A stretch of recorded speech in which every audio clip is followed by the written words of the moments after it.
This is the FRQs for AP Physics, Mr. Hale's class. I'm going to be doing Unit 5.2 Circular Motion and 5.3 Gravitational Motion. We're going to start with number 1 on Unit 5-2. So, a 1100 kilogram car negotiates a circular turn. The car is traveling at 95 kilometers an hour and the radius of the curve is 345 meters. What is the coefficient of kinetic friction for the wheels in the road? Alright, so first off, we need to know the formula for kinetic friction, because that's what they're going to be asking us. F is equal to mu times force normal. So the first thing we need to do is find the force. That force will also be F of C, which is the centripetal force. So we know that the centripetal force equation is F of C is equal to mv squared over r. Alright, mv squared over r. So, first off, what we need to do is we need to find our v. Because we have our m is 1100 kilogram. Now we need to find v. We're given 95 kilometers an hour, but we need to convert that to meters per second. So we could use simple dimensional analysis. So we can say 95 kilometers an hour, and 1 kilometer is 1,000 meters. So kilometer and kilometer will cancel out, and 1 hour is 3,600 seconds.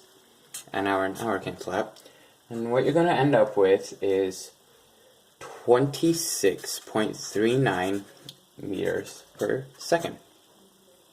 So that's your V. And we already know our R. Our R is 345 meters. Alright? 345 meters. So, next we can just plug it into the equation. F of C is equal to mass, 1100, times V squared, which is 26.39 squared, all over R. And our R is 345 meters. So we get our FC as 2221 newtons. Mr. Hale's got 2,220. That's just a rounding discrepancy right there, which will not affect our final answer in any way. So next we know that this F of C here is actually this F here. You see, it's right there, that F. Alright, so next we need to use this equation to find out what mu is.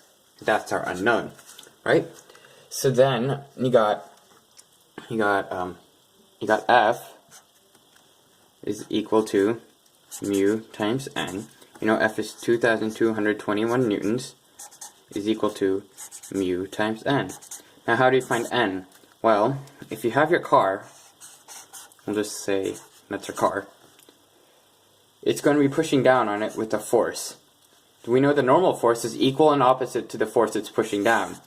In this case, since it's just pushing out on the ground, we know that force normal is the weight, which is mg. So mass times gravity, which is 1100 kilograms, times 9.8 meters per second. You're going to get force N as 10780, 10,780 newtons. So F of N is 10,780 newtons. So now we can finally finish off this problem by saying 2,221 newtons is equal to mu times 10780. Do some simple algebra and you'll get mu is equal to 0.21. And that is your coefficient of kinetic friction.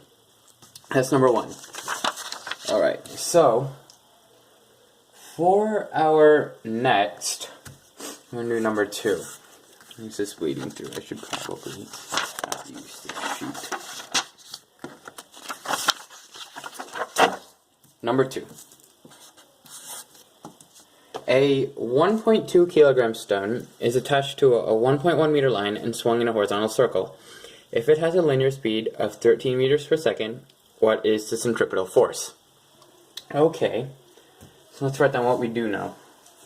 We got our mass is 1.2 kilograms. our radius is 1.1 meters, our velocity is 13 meters per second. What is the centripetal force? This is a fairly simple and straightforward problem. Centripetal force equation. F of c is equal to mv squared over r. We already have all our info, just plug everything in. So we got F of c is equal to 1.2 times 169, which is just 13 squared. 13 squared is 169. All over 1.1. Solve it out and you get F of c is equal to 184 newtons. Fairly simple, super straightforward problem. Just you got your centripetal force equation, memorize this equation. Once you got that, you have all your info, just plug everything in. Pretty simple. Alright, we're going to go to number 3. Let's get out a sheet of paper here.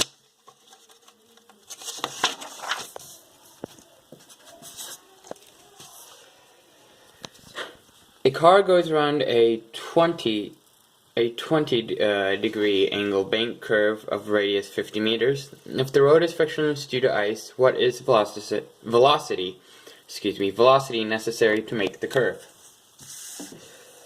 So this is a somewhat difficult problem. Let's just write down first what we know. So I'm not entirely too sure about this problem, but I can just give you the steps. We're going to follow the 5-step process. Write down what we know. Radius is 50 meters.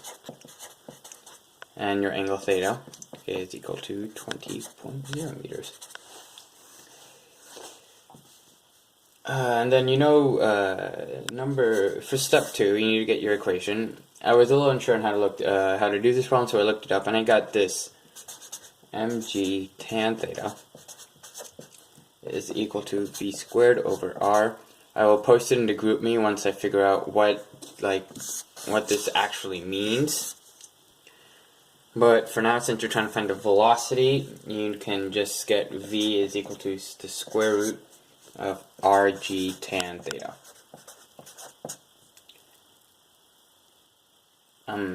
G would be, and then you know G is your gravitational constant of 9.8. Okay, so once you do that, you just plug everything in. V is equal to the square root of 50 times 9.8 times tangent of 20. Once you do everything, you'll get V is equal to 13 meters per second. That's your velocity. That's the velocity the car needs to keep going on the curve. A fun fact, it's actually 47 kilometers an hour, which is 29 miles an hour. Alright, I did not get how to do number 4, so once I figure that, I'll make a separate video regarding that. This is Mr. Hales' class, AP Physics Unit 5.2 Circular Motion.